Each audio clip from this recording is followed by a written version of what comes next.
Hello everyone, welcome to study IAS. और आज date है 25 नवंबर।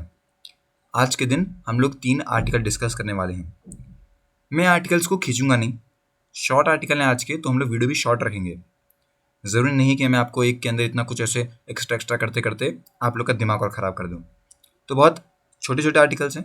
पहला आर्टिकल है दोस्तों जो बात करता है यहाँ पे, आप कह सकते हैं हमारे लिए, कि सेंसेक्स तो बढ़ रहा है पर बाकी जो कंपनीज थे जिनके आईपीओ निकल के आए उनमें यहाँ कमी क्यों हो रही है। जिन लोगों ने उन कंपनीज में इन्वेस्ट करा जिनके आईपीओ निकले थे वो नुकसान में कैसे जा रहे हैं। अगर ओवरऑल सेंसेक्स अच्छा जा रहा है तो वो कैसी प्रॉब्लम है, तो इसको हम लोग डिस्कस करेंगे। फिर दूसरा हम लोग बात करने वाले हैं जो इंडोनेशिया का अर्थक्वेक था दोस्तों, उसके बारे में जो भी इंपॉर्टेंट इन्फॉर्मेशन है।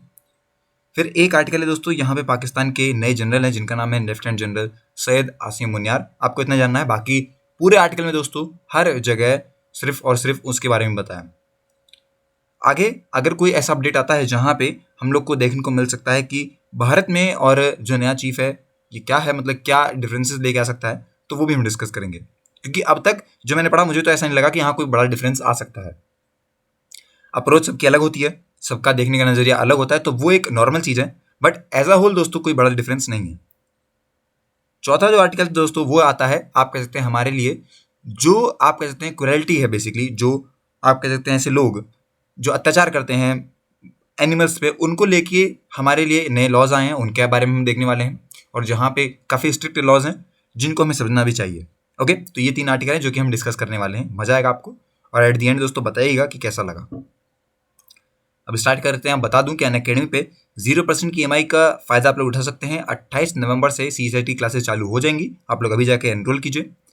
और EPFO की जो क्लासेस हैं ये भी लाइव हैं दोस्तों, तो आप लोग इसका फ़ायदा भी उठा सकते हैं। फ्री इंटरव्यू गाइडेंस प्रोग्राम भी अवेलेबल है, और हमारा कंपीट ऐप है जहाँ पे आप बैटल करके लैपटॉप और 2 लाख तक के प्राइजेस भी जीत सकते हैं।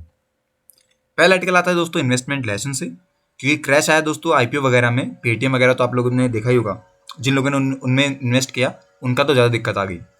अभी क्या है दोस्तों, अब तक मतलब अगर मैं बताऊँ सेंसेक्स के बारे में तो वो ऑल टाइम हाई चल रहा है, लेकिन जिन लोगों ने आईपीओ में इन्वेस्ट किया उनका तो डाउन चल रहा है। ऐसा क्यों? उनकी पेमेंट क्यों डाउन हो रही है? इसके अंदर दोस्तों आपकी जोमेटो, पेटीएम और साथ साथ ये लोग ऐसी बड़ी कंपनीज हैं जो कि स्ट्रगल कर रही हैं कि इन्हें कैपिटल का इरोजन होता जा रहा है, इन्वेस्टर इनमें इन्वेस्ट ही नहीं कर पा रहे हैं और फायदा हो नहीं रहा है इन्हें। आपको पता है कि इन्फ्लेशन होता जा रहा है, तो ग्रेजुअली हमें यहाँ पे ये भी देखने को मिलता है कि जो इक्विटी मार्केट है इसको बेनिफिट मिल रहा है इन एफपीआई, जो डोमेस्टिक इन्वेस्टर का इन्फ्लो है उसमें हमें फ़ायदा मिलता है। लेकिन यहाँ पे बता दूं कि जो एक्सपर्ट्स हैं उनकी एडवाइस ये है कि जो भी इन्वेस्टर इस टाइम पे इन्वेस्ट कर रहे हैं स्टॉक एक्सचेंज में, वो यहाँ पे इन्वेस्ट करें अच्छी कंपनीज में, रेदर देन दोस्तों वो नए आईपीओज में पैसा डालते हैं। ये बात यहाँ पे कही गई है। अब कैसे यहाँ पे लोग अपना पैसा गंवा रहे हैं? देखिए, इन्वेस्टर जो भी यहाँ पे अपना पैसा लगाते हैं हाई प्रोफाइल आईपीओ वगैरह में, ओके, उन लोगों को यहाँ पे आप कह सकते हैं बुल रन देखने को मिलता है 2021 के अंदर, और उसकी वजह से ये लोग सफर करते हैं एक सिग्निफिकेंट कैपिटल एरोजन का। जो इस टाइम पे जो मार्केट कैपिटलाइज है दोस्तों, अगर मैं बताऊँ पेटीएम के बारे में, तो वो गिर चुका है 70,000 करोड़ से फ्रॉम द लिस्टिंग डे, जिस दिन पहली बार ये आया था। अभी वेडनेसडे की बात करें तो इसका जो स्टॉक था दोस्तों वो 5.20% से कम पे आया। ये काफ़ी बड़ा नुकसान है इसका, और मैसिव डिक्लाइन हमें देखने को मिलता है इसका 79% से, जिस टाइम पे ये आप कह सकते हैं आया था इन्वेस्टमेंट पे, वहाँ अगर हम देखें। तो आपको बता दूं कि लगभग यहाँ पे आया था ये 2150 रुपये में जिस दिन पहले दिन आया था, और अब इसका कितना है 450 है। आप देख सकते हैं कितना कम हो चुका है। नहीं केवल पेटीएम पर स्टार हेल्थ हो गया, और साथ साथ यहाँ पे एलिड इंश्योरेंस जो है इनकी भी सेम दिक्कत ही हमें देखने को मिली। नाइका आपको पता है एक यहाँ पे फैशन ई कॉमर्स है, इसके भी डाउन हो गया, 171 हो गया दोस्तों। 52 वीक में हाई था दोस्तों इसका, बता दूं 429, जो कि BSE ने रजिस्टर किया था, लेकिन अब यहाँ पे कह सकते हैं ये कम हो गया, और इसकी कैपिटलाइजेशन जो है दोस्तों वो नियरली हाफ हो गई है। पहले दोस्तों 1 लाख करोड़ थी, अब लगभग हो गई है 48,890 करोड़ की। काफ़ी बड़ा डिफरेंस है। इनफैक्ट दोस्तों यहाँ पे 43 पब्लिक इशूज़ में से 23 जो हैं आप कहते हैं जितने हुए थे जून 2021 से दिसंबर में, वो करंटली इस टाइम पे अपने इशू प्राइस से नीचे ट्रेड कर रहे हैं। ये प्रॉब्लम आती है। अब इन्वेस्टर को क्या करना चाहिए? देखिए, जितने भी इन्वेस्टर हैं जैसे कि बताया था कि उन्हें या तो वेट कर लीजिए क्योंकि उनका लॉस होता जा रहा है। होप में उम्मीद हो सकती है आगे कि आप लोग अपने एंट्री पॉइंट या फिर जिसमें आप कह सकते हैं कम पैसे में भी निकाल सकते हैं। अभी का अगर आप कंपेरिजन देखेंगे तो 79% कम होना, जिन लोगों ने स्टार्टिंग डे में खरीदा था उनका कितना ज़्यादा नुकसान हो रहा होगा, या फिर उन्हें अपनी स्ट्रेटेजीज चेंज करनी चाहिए। इसके बारे में बताया उन्होंने। कुछ ऐसे यहाँ पे लार्ज स्टेक होल्डर्स हैं, बेसिकली शेयर होल्डर्स हैं, जिन्होंने अपने काफ़ी सारे शेयर जो थे वो डंप कर दिए कंपनीज के। ट्रेडिंग में। ओके, अब क्या दिक्कत है कि इस वजह से प्रेशर भी पड़ता जा रहा है। जो प्रमोटर्स की होल्डिंग है दोस्तों काफ़ी सारी कंपनीज की, वो तक कम हो चुकी है क्योंकि वो अपने लॉकिंग पीरियड से कम पे आ चुकी है। ये काफ़ी बड़ी प्रॉब्लम है जो कि हमें अभी देखने को मिल रही है। किस तरीके से यहाँ पे ये रश आया 2021 में? देखिए, आईपीओ मार्केट में बूम मिला 2021 के अंदर। सेंसेक्स दोस्तों यहाँ पे काफ़ी बड़ा, आप लोगों ने खुद देखा होगा यहाँ पे कि 2021 में कितनी सारी कंपनीज ने अपने आईपीओ निकाले। अब ऐसी सिचुएशन बदल जाती है 2022 में, क्योंकि यहाँ पे फाइनेंशियल यहाँ पे टाइटनिंग आती है ग्लोबली और भारत के अंदर भी। 2021-22 जो फिस्कल ईयर था दोस्तों, उस टाइम पे कंपनीज 1.30 लाख करोड़ से ऊपर चली गई प्राइमरी मार्केट में।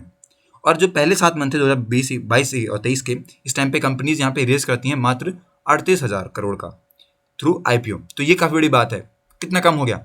ग्लोबल आप कितने पॉलिटिकल टेंशन आती है, उसकी वजह से प्रॉब्लम आई, इन्फ्लेशन होता है, ये सब प्रॉब्लम हमें देखने को मिली। क्योंकि अभी आपको पता है आरबीआई का इन्फ्लेशन दोस्तों 6% ज़्यादा ही रहा 9 महीने में। कैसी प्रॉब्लम है ये? तो क्या एक काफ़ी बड़ा सवाल है कि आप लोग को आईपीओ में इन्वेस्ट करना चाहिए। तो देखिए 17 कंपनी जो हैं जो कि सेबी अप्रूवल हैं, वो वेट कर रही हैं कि वो मार्केट हिट करें। एक्सपर्ट का ये मानना है कि आप लोग को काफ़ी समझदार तरीके से यहाँ पे इन्वेस्ट करना चाहिए हाई प्रोफाइल जो नई एजी कंपनीज है उनमें, क्योंकि उनमें प्रॉफिटेबिलिटी का इशू आता है। एक्सपर्ट ये मानते हैं कि जो आईपीओ है, आप लोग आईपीओ वगैरह में इन्वेस्ट करने से बढ़िया है एक अच्छी कंपनी देखिए, उसमें इन्वेस्ट कीजिए कुछ टाइम तक और अपना पैसा निकाल लीजिए जो आपका नुकसान हुआ है उससे। क्योंकि अगर अभी आप लोग वेट करेंगे तो आपको हो सकता है मे भी, क्योंकि हम बता नहीं सकते उसके बारे में, श्योर नहीं हम लोग, हो सकता है शायद आपको वेट ज़्यादा करना पड़े और ये आपका पेशेंस जो है वो काफ़ी बढ़ा देगा। तो ये चीज़ें हैं जो कि हमें अभी देखने को मिली हैं। ये सब बातें पहले आर्टिकल के अंदर, आई होप कि आपको समझ में आई। दूसरा आर्टिकल है दोस्तों, चौथा दिन हो चुका है यहाँ पे, जो इंडोनेशिया में यहाँ पे आप कह सकते हैं अर्थक्वेक आया था। ओके, आया तो आप कह सकते हैं कम, आप कह सकते हैं स्केल का था, लेकिन डैमेज ज़्यादा हुआ इससे, क्योंकि यहाँ पे जो टेक्टोनिक प्लेट थी ये हिल जाता गई और एक लार्ज स्केल पे हिली, तो उस वजह से प्रॉब्लम आई। जैसे कि यहाँ बताया गया, इंडोनेशियन जो रेस्क्यूअर्स हैं इन्होंने पूरे तरीके से फोकस कर दिया लैंडस्लाइड जितने लोग यहाँ पे आए थे। ओके, अब एक बात यहाँ बताई जा रही है कि ये बोला जा रहा है कि अर्थक्वेक की वजह से यहाँ पे 272 लोगों की यहाँ पे कह सकते हैं मौत हो गई, और उसमें आधे ज़्यादा दोस्तों यहाँ पे मोर देन 1/3, आधे ज़्यादा भी नहीं, 1/3 ज़्यादा यहाँ पे बच्चे थे। जो अर्थक्वेक दोस्तों हिट करता है मेन आइलैंड जावा को, मंडे को, वो बताता है 5.6 रिचर्ड का स्केल। अब ये तो कम है, लेकिन इससे डैमेज ज़्यादा हुआ है। ओके, जो यूएस जियोलॉजिकल सर्वे है उसने बताया कि जो क्वेक बेसिकली अर्थक्वेक को मेजर किया गया 5.6 मैग्नीट्यूड का, लेकिन इसकी डेप्थ बताई जा रही है 10 किलोमीटर अंदर बस। तो ये एक प्रॉब्लम आई। एनर्जी ज़्यादा हुई थी दोस्तों, इसी वजह से सिग्निफिकेंट यहाँ पे शेकिंग होती है और उसकी वजह से आपको डैमेज यहाँ देखने को मिला। काफ़ी सारे और भी फैक्टर्स हैं। पहली बात दोस्तों मैं बता दूं कि जो अर्थक्वेक्स आते हैं यूजुअली साइज के, वो काफ़ी बड़े नहीं होते हैं, डैमेज नहीं ज़्यादा कर पाते हैं। लेकिन ये क्या किया इन्होंने कि एक तो पहली बात यहाँ बता दूं कि जो मैग्नीट्यूड था दोस्तों उसका डैमेज आया, उससे तो डैमेज आपको नहीं मिला, लेकिन क्या दिक्कत थी कि मात्र कम ही दूरी से यहाँ पे ये डैमेज हमें देखने को मिला। जो यहाँ पे टेक्टोनिक प्लेट्स थी ये बहुत कम दूर थी सरफेस से, इसलिए ज़्यादा डैमेज हमें यहाँ देखने को मिला। लेकिन दोस्तों यहाँ पे आप कह सकते हैं जो डैमेज तो आया है, पर वो कई सारी चीज़ों के और भी, मतलब सिर्फ अर्थक्वेक की वजह से नहीं है, और भी कई चीज़ों पे डिपेंड है। फॉर एग्जांपल जो उस वहाँ पे जो सॉइल की टाइप है दोस्तों वो भी बताया जा रहा है, कंस्ट्रक्शन की बात यहाँ पे करी जा रही है, और ये सब प्रॉब्लम्स आई हैं। अगर हम बात करें जावा क्वेक के बारे में, तो यहाँ पे बताया जाता है कि ये फॉल्टी लाइन्स की वजह से होता है, प्रॉक्सिमिटी है बेसिकली इसकी, और जो बिल्डिंग्स हैं जो कि कंस्ट्रक्टेड नहीं हुई हैं उन्हें यहाँ पे बनाना चाहिए अर्थक्वेक प्रूफ मेथड से। ये भी काफ़ी सारे फैक्टर्स हैं और वो नहीं बने हैं बेसिकली इस तरीके से, तो इसीलिए यहाँ पे ज़्यादा डैमेज हमें देखने को मिला। अब जो ऐसे एरिया हैं जहाँ पे आप कह सकते हैं वर्स्ट कंडीशन आई है, वहाँ पे आप कह सकते हैं काफ़ी सारे फॉल्ट्स में देखने को मिले हैं। फॉल्ट आप कह सकते हैं एक तरीके ऐसी जगह होती है जहाँ पे लॉन्ग ब्रेक होता है रॉक्स में, और आप कह सकते हैं वो सरफेस में, मतलब सरफेस जो अर्थ की वहाँ पे फॉर्म हो जाता है, जो टुकड़े होते हैं ना पत्थर के उसमें मिलके, और वो आप कह सकते हैं ऐसे अर्थक्वेक में काफ़ी ज़्यादा स्प्रेड हो जाते हैं और उसकी वजह से प्रॉब्लम्स आ जाती हैं।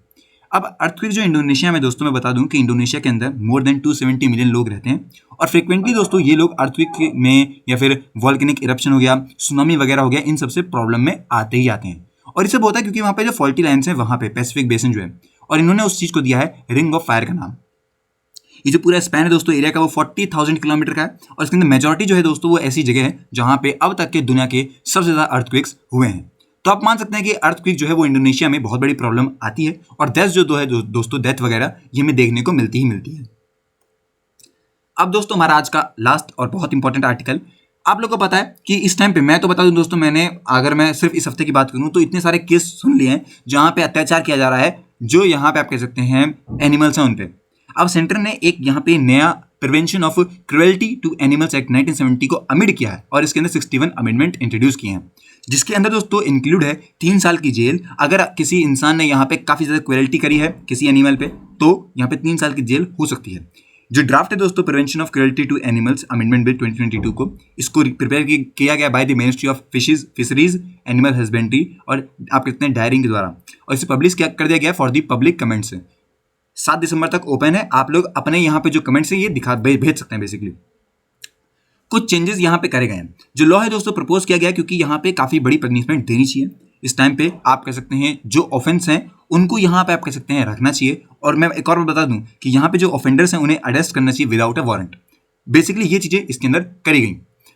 अब अगर कोई व्यक्ति है जिसने यहाँ पे एक्सट्रीम पेनफुल या फिर सफरिंग चीज़ करी है, किसी एनिमल को हुई है ऐसी दिक्कत, और या फिर आप कह सकते हैं कुछ ऐसा उसने किया है व्यक्ति ने जिसकी वजह से उस एनिमल को लाइफ लॉन्ग डिसेबिलिटी हुई है, तो उसके लिए यहाँ पे काफ़ी सारी चीज़ें प्रिपेयर करी गई हैं। बोला गया है 50,000 से 75,000 तक यहाँ पे कैश प्राइज, जो कि यहाँ पे कॉस्ट ऑफ एनिमल की रहेगी, वो भी जो भी उस एनिमल की कॉस्ट है उसको। इसमें दोस्तों 1 साल की जेल है और ये 3 साल तक पहुंच सकती है, या फिर दोनों ही आपको किया जा सकता है। ये सब आप कह सकते हैं इसके अंदर चेंज लाया गया है, काफ़ी स्ट्रिक्ट कर दिया गया और ये ज़रूरी भी है, ये ज़रूरी भी है।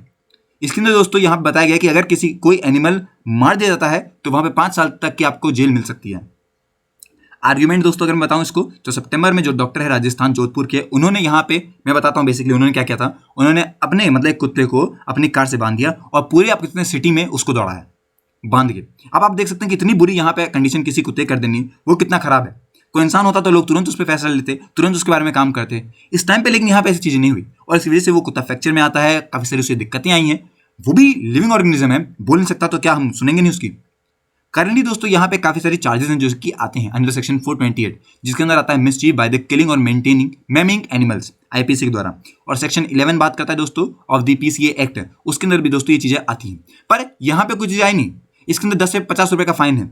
ऑफेंडर्स दोस्तों यहाँ पे आप कह सकते हैं पहले क्राइम कर देता है, उसको यहाँ पे आप कह सकते हैं 3 साल बाद पकड़ा जाता है। मैक्सिमम यहाँ पे पनिशमेंट की बात करें तो 25 रुपये से 100 रुपये तक दे सकते हैं और 3 महीने का जेल। ये चीज़ें थी। इन चीज़ों में लोग नहीं डरते हैं, इन चीज़ों से लोग कुछ भी नहीं करेंगे। ऐसी चीज़ें जो अब की बार करी हैं कि यहाँ पे वारंटी के बिना भी आप लोग पकड़ लेंगे, एक बार जेल से जाता है इंसान तो वो छोड़ता नहीं, फिर पुलिस उससे सही में ठीक कर देती है बढ़िया करके एकदम। अमेंडमेंट की जरूरत क्यों पड़ी? 2014 के अंदर सुप्रीम कोर्ट में यहाँ पे फैसला आता है animal welfare board of India versus A Nagaraj others की तरफ से। यहाँ पे पार्लियामेंट ने बोला कि वो एक्सपेक्टेड है कि वो एक प्रॉपर अमेंडमेंट करेगी पीसीए एक्ट के अंदर और इफेक्टिव यहाँ पे चीज़ों को लेके आएगी। 2020 के अंदर दोस्तों किशनगंज एमपी मोहम्मद जावेद ने यहाँ पे एक बिल लेके आया पार्लियामेंट में, जहाँ पे उन्होंने बोली मैक्सिमम पनिशमेंट के बारे में, और जो फाइन था उसको बढ़ा के बोला गया 10,000 रखा जाएगा कम से कम, तो जिसे आप लोग 25,000 तक भी कर सकते हैं। इम्प्रिजमेंट दोस्तों एक्सटेंड करके 1 साल तक किया जाएगा, ये चीज़ें भी आई। और 2021 के अंदर दोस्तों केंद्र पारा एमपी अनुभव जो मोहंते हैं, उन्होंने एक प्रपोज बिल किया जहाँ पे उन्होंने बोला कि अगर ऐसी क्रुएल्टी होती है, ऐसा इवेंट होता है, तो वहाँ पे आप कह सकते हैं किसी को भी यहाँ पे छोड़ा नहीं जाए। उसको यहाँ पे अगर किसी ने किसी एनिमल को लेके कोई सीरियस इंजरी, सर्फ को पेन वेन भी अगर हुआ है, तो उसको यहाँ पे आप कह सकते हैं प्रॉब्लम अगर आई है तो सामने वाले को यहाँ पे आप कह सकते हैं सजा मिलनी चाहिए। 2020 के अंदर दोस्तों एक ग्रुप है एमपीज का, उसने यहाँ पे आप कह सकते हैं कटिंग करी अक्रॉस पार्टी लाइन्स और एक बात लिखी एनिमल हस्बेंड्री को लेके मिनिस्ट्री ऑफ गिरिराज सिंह को, और उन्होंने बात करा कि यहाँ पे कहीं ना कहीं पनिशमेंट को इंक्लूड किया जाएगा 1960 एक्ट के अंदर। 2021 में दोस्तों सेंटर ने प्रपोज किया था पेनल्टी और जो 75,000 पर एनिमल थी, या फिर 3 गुना ज़्यादा कॉस्ट ऑफ जो एनिमल है उससे, जिससे यहाँ पे आप कह सकते हैं जुरिडिक्शन में थोड़ी बहुत बातें आई, पर लोगों को पता नहीं है इसके बारे में। आपको पता है जैसे कि क्या हुआ था भारत के अंदर, जब आप कहते हैं ट्रैफिक रूल बढ़ा दिए गए, जब फाइन बढ़ा दिया गया, तो न्यूज़पेपर में बड़े बड़े शब्दों में यहाँ पे लिख के आया था कि अब फाइन लगेंगे। उसके बाद से आप लोगों ने देखा होगा कि लोग यहाँ पे अगर बगल में भी जा रहे हैं तो वो हेलमेट पहन के जाते थे। बात ये नहीं कि उनकी सेफ्टी की नहीं है, पर एक उन्हें डर रहना चाहिए, एक यहाँ पे स्ट्रिक्ट रूल होने चाहिए। जो कर रहे हैं वो तो अच्छी बात है, अपनी सेवा कर रहे हैं, बढ़िया बात है, पर एक तरीके से अगर हम लोग स्ट्रिक्ट नहीं होंगे तो they are not follow the rules. इसके बाद दोस्तों इस के अंदर काफ़ी कुछ और प्रपोज किया गया है, जैसे कि यहाँ पे इंसर्शन कराया गया है section providing 5 freedoms of to the animals. यहाँ बोला गया कि जो ड्यूटी है एवरी पर्सन की, जिसके पास यहाँ पे एनिमल का चार्ज है, वो इंश्योर करेगा कि सही से उस एनिमल की केयर हो, उसको यहाँ पे जो फ्रीडम दी जाए from the thrust, hanger, mall nutrition ना हो, ऐसी चीज़ें, डिस्कम्फर्ट ना हो, इंजरी एनवायरमेंट की वजह से पेन, इंजरी, डिजीज वगैरह ना हो, फियर, डिस्ट्रेस ना हो, फ्रीडम मिले उसको कि वो अपना नॉर्मल बिहेवियर दिखा सके अपनी स्पीसीज में, मतलब कि साथ में मौका दें उसे कि वो भी यहाँ पे जो बाकी कुत्ते हैं उनके साथ रह सके। ये चीज़ें होनी चाहिए बेसिकली। अब देखिए यहाँ पे लॉ तो ले आया, सब कुछ करी जा रही है, लेकिन इसके ऊपर कंसर्न भी है। कंसर्न क्या बताए जा रहे हैं, इसके अंदर लिख दिया है कि बेसिकली अगर कहीं पे ऐसा होता है, मतलब जो क्रुएल्टी होती है एनिमल्स पे, उसे रोकना है हमें। पर इसमें कुछ कम्युनिटीज ऐसी आ जाती हैं, जैसे कि मदरासी हो गया, वो मतलब मदारी हो गया, बेसिकली मदरासी बोल रहा हूँ, सॉरी। पर जो मदारी हो गया, मदारी जो कि एनिमल के साथ परफॉर्म करवाता है। सपेरा हो गया, जो आप कहते हैं स्नेक के साथ परफॉर्म करवाता है। वो ऐसा पोर्शन है कम्युनिटी का जिसको इसका नुकसान होने वाला है, क्योंकि यहाँ पे आप कह सकते हैं उनका जो रोल है, जो वो काम करते हैं, वो काम ही ये है, मतलब उनका खाना पीना सब इसी से ही होता है। तो ये प्रॉब्लम आ सकती है। इसको लेके भी कुछ यहाँ पे रूल्स वगैरह लाने चाहिए, आगे से बात होगी, वो भी देखते हैं क्या आता है क्या नहीं आता है। पर अभी 7 दिसंबर तक तो यहाँ पब्लिक कमेंट्स अवेलेबल हैं, पब्लिक कमेंट करेंगे, अपनी बातें बताएंगे और उसके बाद ही पब्लिश होगा आगे जाके। तो यही थी दोस्तों पूरी हमारी आज की वीडियो। आई होप कि आपको मजा आया होगा। अगर कोई आपका डाउट रह गया है तो इसको मुझसे पूछ लीजिएगा कमेंट सेक्शन में। मिलते हैं नेक्स्ट वीडियो में, तब तक के लिए have a nice day and take care.